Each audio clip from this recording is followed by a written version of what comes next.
नमस्कार, मैं हूं गीतिका पांडे और आप देख रहे हैं मध्य प्रदेश का number 1 news channel clean news MP. चलिए देखते हैं मध्य प्रदेश की सभी शाम तक की मुख्य खबरें फटाफट अंदाज में।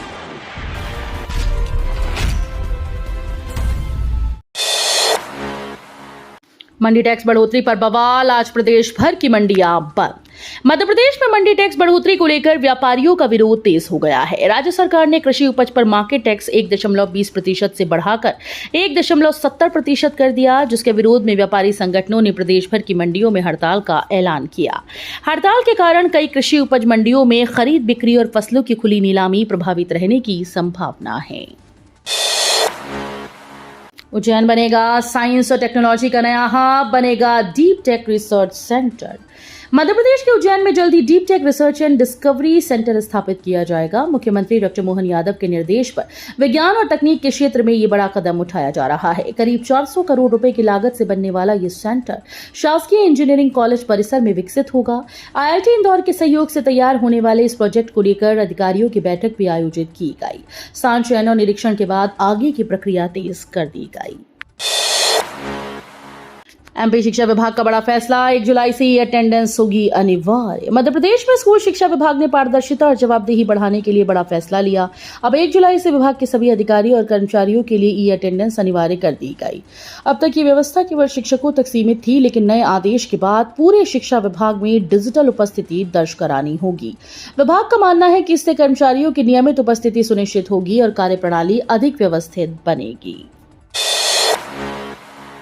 उमंग सिंघार का सरकार पर हमला, बोले एमपी में चल रहा तबादला उद्योग। मध्य प्रदेश में प्रशासनिक तबादलों को लेकर सियासत तेज हो गई। नेता प्रतिपक्ष उमंग सिंघार ने भाजपा सरकार पर निशाना साधते हुए आरोप लगाया कि प्रदेश में तबादला उद्योग चलाया जा रहा है। उन्होंने कहा कि अधिकारियों की नियुक्ति और तबादले योग्यता के आधार पर नहीं, बल्कि सत्ता के दबाव में किए जा रहे हैं। सिंघार ने दावा किया कि भाजपा सरकार ने मध्य प्रदेश को विकास मॉडल की जगह तबादला मॉडल बना दिया है। स्मार्ट मीटर उपभोक्ताओं के लिए नई सुविधा, बिजली कंपनी ने शुरू की हेल्पलाइन 1912। मध्य क्षेत्र विद्युत वितरण कंपनी ने स्मार्ट मीटर उपभोक्ताओं की सुविधा के लिए नई हेल्पलाइन सेवा शुरू की। अब उपभोक्ता स्मार्ट मीटर से जुड़ी किसी भी समस्या या शिकायत के लिए सीधे हेल्पलाइन नंबर 1912 पर संपर्क कर पाएंगे। कंपनी का उद्देश्य उपभोक्ताओं को दफ्तरों के चक्कर से बचाना और शिकायतों का त्वरित समाधान देना है। केन बेतवा लिंक परियोजना में किसानों को बड़ी राहत, जमीन का मिलेगा 4 गुना मुआवजा। केन बेतवा लिंक परियोजना के तहत छतरपुर जिले के चौवन गांव में जमीन अधिग्रहण की प्रक्रिया शुरू हो गई। केन नदी से बेतवा नदी तक बनने वाली लिंक नहर के लिए किसानों की भूमि ली जाएगी। खास बात यह है कि नई गाइडलाइन के अनुसार प्रभावित किसानों को जमीन के सरकारी रेट का 4 गुना मुआवजा दिया जाएगा। नहर निर्माण के लिए अधिग्रहित जमीन पर बांध क्षेत्र की तुलना में ज्यादा मुआवजा मिलने की संभावना है। एमपी सरकार लेगी 2500 करोड़ से ज्यादा का कर्ज, विकास कार्यों में होगा इस्तेमाल। मध्य प्रदेश सरकार एक बार फिर से बाजार से बड़ा कर्ज लेने जा रही है। सरकार करीब 2500 करोड़ रुपए से अधिक राशि जुटाएगी, जिसके बाद इस वित्तीय वर्ष में लिया गया कुल 13,500 करोड़ रुपए के पार पहुंच जाएगा। वित्त विभाग के अनुसार ये राशि 2 चरणों में बॉन्ड जारी कर जुटाई जाएगी, जिसमें 1200 करोड़ और 1600 करोड़ शामिल है। यह कर्ज 8 साल की अवधि के लिए लिया जाएगा। सरकार का कहना है कि इस राशि का उपयोग प्रदेश में विकास कार्यों और योजनाओं पर किया जाएगा। भोपाल मेट्रो 2 दिन रहेगी बंद, 24 और 25 जून को नहीं मिलेगी यात्री सेवा। भोपाल मेट्रो में सफर करने वाले यात्रियों के लिए अहम खबर है। 24 और 25 जून को मेट्रो की यात्री सेवाएं अस्थायी रूप से बंद रहेंगी। मेट्रो प्रबंधन के अनुसार ये फैसला सुरक्षा मानकों की जांच और तकनीकी परीक्षण के कारण लिया गया।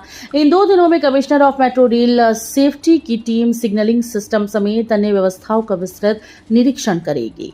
अधिकारियों का कहना है कि जांच पूरी होने के बाद सेवाएं फिर से सामान्य रूप से शुरू कर दी जाएंगी। एयरफोर्स के स्पेशल विमान से दिल्ली भेजी गई रीनीट परीक्षा की आंसर शीट। रीनीट 2025 परीक्षा की उत्तर पुस्तिकाओं को सुरक्षित तरीके से एनटीए मुख्यालय पहुंचाने के लिए विशेष व्यवस्था की गई। परीक्षा केंद्रों से एकत्रित आंसर शीट के 16 बंडलों को जिला समन्वयकों ने तय प्रक्रिया के तहत प्रशासन को सौंपा।